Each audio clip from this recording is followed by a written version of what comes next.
अस्सलाम वालेकुम दोस्तों, कैसे हो? उम्मीद है कि सब खैरियत से होंगे। अल्लाह आप लोगों को ऐसे ही खुश रखे। आज मैं आपके सामने एक बहुत बड़ी लड़ाई, एक बहुत बड़ी जंग के बारे में बात करने वाला हूं, जो बहुत लंबी है, यानी सदियों से चलती आ रही है और पता नहीं सदियों तक चलती रहेगी। हो सकता है शायद कयामत तक चलती रहे। मैं आज उस लड़ाई, उस जंग की वजह, रीजन आपको बताऊंगा और ये कैसे खत्म होगी, उसका खात्मा कैसे होगा, उसका हल क्या है, वो भी इंशाअल्लाह आपको बताऊंगा। मैं किस लड़ाई के बारे में बात कर रहा हूं, कौन सी जंग के बारे में बात कर रहा हूं? बड़ी सिंपल है, बड़ी कॉमन है, आपको भी पता है, हम सबको पता है। वो है सास और बहू की लड़ाई, सास और बहू की गुत्थम गुत्थी। सदियों से सास और बहू की लड़ाई जारी है। दुनिया की बड़ी से बड़ी लड़ाइयां, दुनिया की बड़ी से बड़ी जंगे, वॉर, यहां तक कि आलमी जंगों का और वर्ल्ड वॉर का खात्मा हो गया, उनका एंड हो गया। मगर सास बहू की ये जंगे अजीम, ये वर्ल्ड वॉर, ये एक ऐसी मनहूस लड़ाई है, तकरीबन अक्सर घर इस लड़ाई का मैदान जंग बने हुए हैं। कितने ताज्जुब की बात है और कितनी हैरानी की बात है कि एक मां कितने लाड़ प्यार से अपने बेटों को पालती है। जब वो बेटे जवान हो जाते हैं तो वही बेटों की मां अपने बेटों की शादी और उनका सेहरा, उनके सर पर सेहरा देखने के लिए सबसे ज्यादा बेचैन और बेकरार रहती है। घर घर चक्कर लगाकर अपने बेटे के लिए दुल्हन तलाश करती फिरती है। यहां तक कि बड़े प्यार और बड़े चाव से, बड़ी चाह से अपने बेटे की शादी करवाती है और अपने बेटे के सर पर सेहरा देखकर और दूल्हा बने देखकर खुशी से फूले नहीं समाती। मगर जब बहू अपना मायका, अपने माँ बाप, अपने भाई बहन, अपने रिश्ते नातों से जुदा होकर अपने ससुराल में कदम रखती है तो एकदम सास बहू को दुश्मन समझने लगती है। ये सब के बारे में नहीं बोल रहा हूं, कुछ सासें ऐसी होती है, जालिम सासों के बारे में बात कर रहा हूं, वरना सब नाराज हो जाएगी। ऐसा नहीं है, अच्छी सासों से भी दुनिया खाली नहीं है। लेकिन मैं उन सासों के बारे में बात कर रहा हूं जो अपनी बहू से लड़ती है, ठीक है? फिर अचानक वो सास बहू की दुश्मन बन जाती है और बहू से लड़ने लग जाती है और फिर सास बहू की जंग शुरू हो जाती है। और ये बेचारा शौहर, ये बेचारा बेटा, इसका तो कचुम्बर बन जाता है। मां और बीवी की लड़ाई के चक्की के दो पाटों के बीच में ये कुचलने लगता है और पिसने लगता है। ये बेचारा गरीब शौहर एक तरफ तो मां के एहसानों के बोझ तले दबा हुआ और दूसरी तरफ बीवी की मोहब्बत में जकड़ा हुआ। मां और बीवी की लड़ाई का मंजर देख देख कर परेशानी और हैरानी की आग में जलता रहता है। उसके लिए बड़ी मुश्किल आ पड़ती है। अगर वो इस लड़ाई में मां की हिमायत करता है, यानी मां का साथ देता है, मां को राइट बोलता है, तो बीवी के रोने धोने और उसके तानों और मैके चले जाने की सबसे बड़ी धमकी से उसका भेजा खवलने लगता है। और अगर बीवी की पासदारी करता है, बीवी की तरफदारी में एक लफ्ज बोल देता है, तो मां चीखो पुकार करके सारा घर सर पे उठा लेती है और सारी बिरादरी में उस शौहर को जन मुरीद, जोरू का गुलाम, जन परस्त, उसको ऐसा टैग लग जाता है, अरे ये तो जोरू का गुलाम है, बहुत बीवी की साइड लेता है। ऐसे गरम गरम और दिल खराश ताने वो सुनता है कि रंज और गम से उसका दिल फटने लगता है। सास अपने बहू होने को भूल जाती है कि एक दिन सास भी कभी बहू थी, कि वो सास भी एक दिन बहू थी। वो पता नहीं बहू से क्यों लड़ती है और सासें अपने बहू से लड़ती ही लड़ती है। क्या वजह है, उन्हीं से पूछना चाहिए। मैं बताता हूं इसकी वजह क्या है। इस लड़ाई की एक खास वजह है, एक खास रीजन है। जब तक बेटे की शादी नहीं होती है 100% 100% बेटे का ताल्लुक मां से हुआ करता है।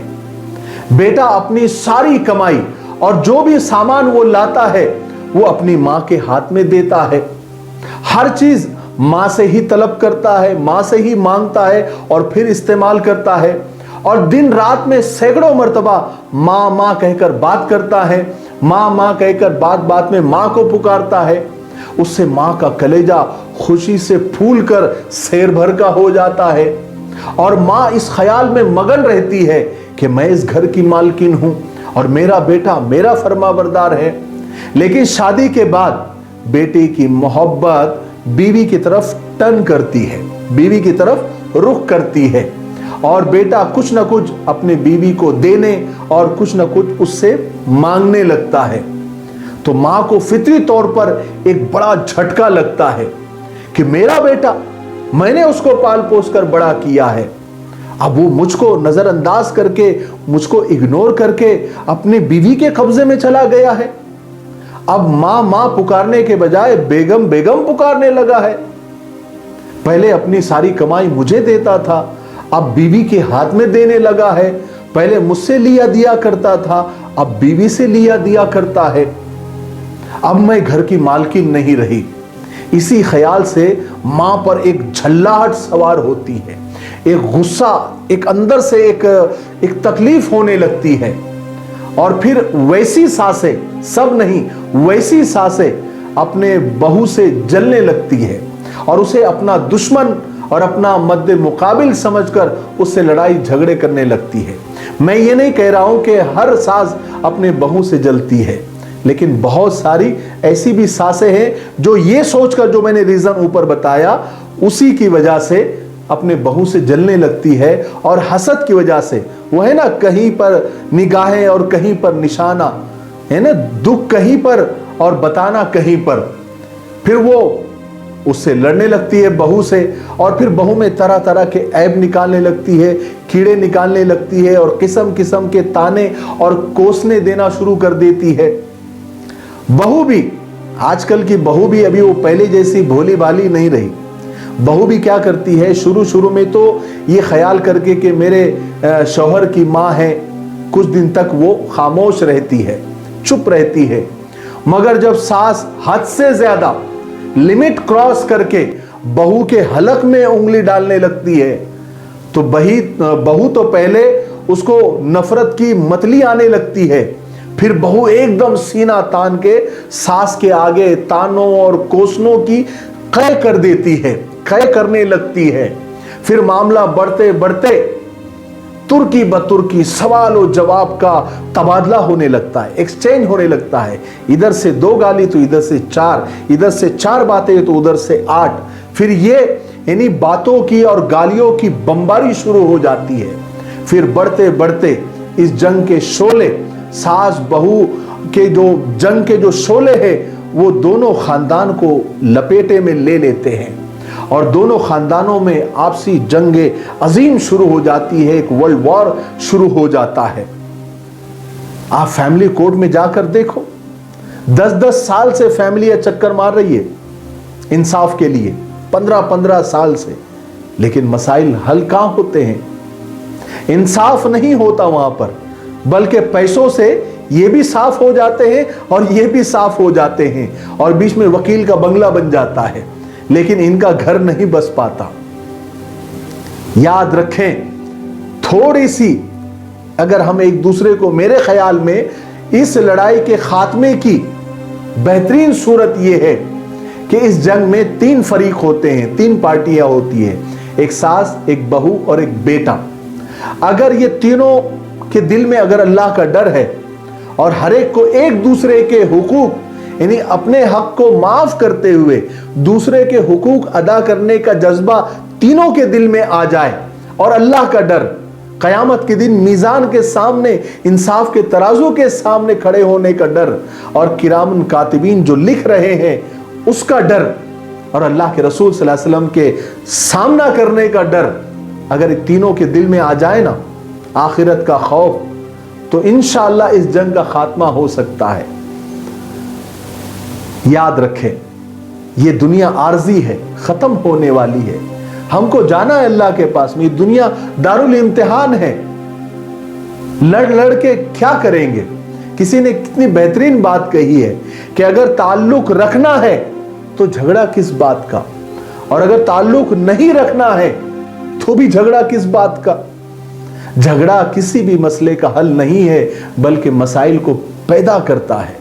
खानदानों में दुश्मनियां, यहां तक के मर्डर हो गए हैं, कत्ल हो गए हैं, ये सास बहू की लड़ाइयों की वजह से। अल्लाह हम सब की हिफाजत फरमाए। मुझे उम्मीद है कि मेरी आज की बात करने का मकसद आप लोग अच्छी तरह से समझ गए होंगे। अल्लाह ताला हमारे ख़ानदानों में, सास बहू में मोहब्बत पैदा फरमाए, दो ख़ानदानों में मोहब्बत पैदा फरमाए, और ये फैमिली मैटर जितने कम से कम हो, बल्कि ना हो, ये हमारी दुआ है। आप भी दुआ करते रहे, ठीक है। तब तक मेरे लिए, पूरी उम्मत के लिए, पूरी इंसानियत, पूरी मानवता के लिए, और हमारे प्यारे मुल्क भारत के लिए, और यहाँ की अमन व शांति और यहाँ की तरक्की के लिए खूब दुआएं करते रहें। अस्सलामु अलैकुम व रहमतुल्लाहि व बरकातुहू। जो लोग हज या उम्रा जाना चाहते हैं वो अपने वैक्सीनेशन के कंप्लीट डोज ले लें। जिन लोगों को अगर कोई सवाल, कोई क्यूरी हो तो हमारे इन नंबर पर कांटेक्ट कर सकते हैं।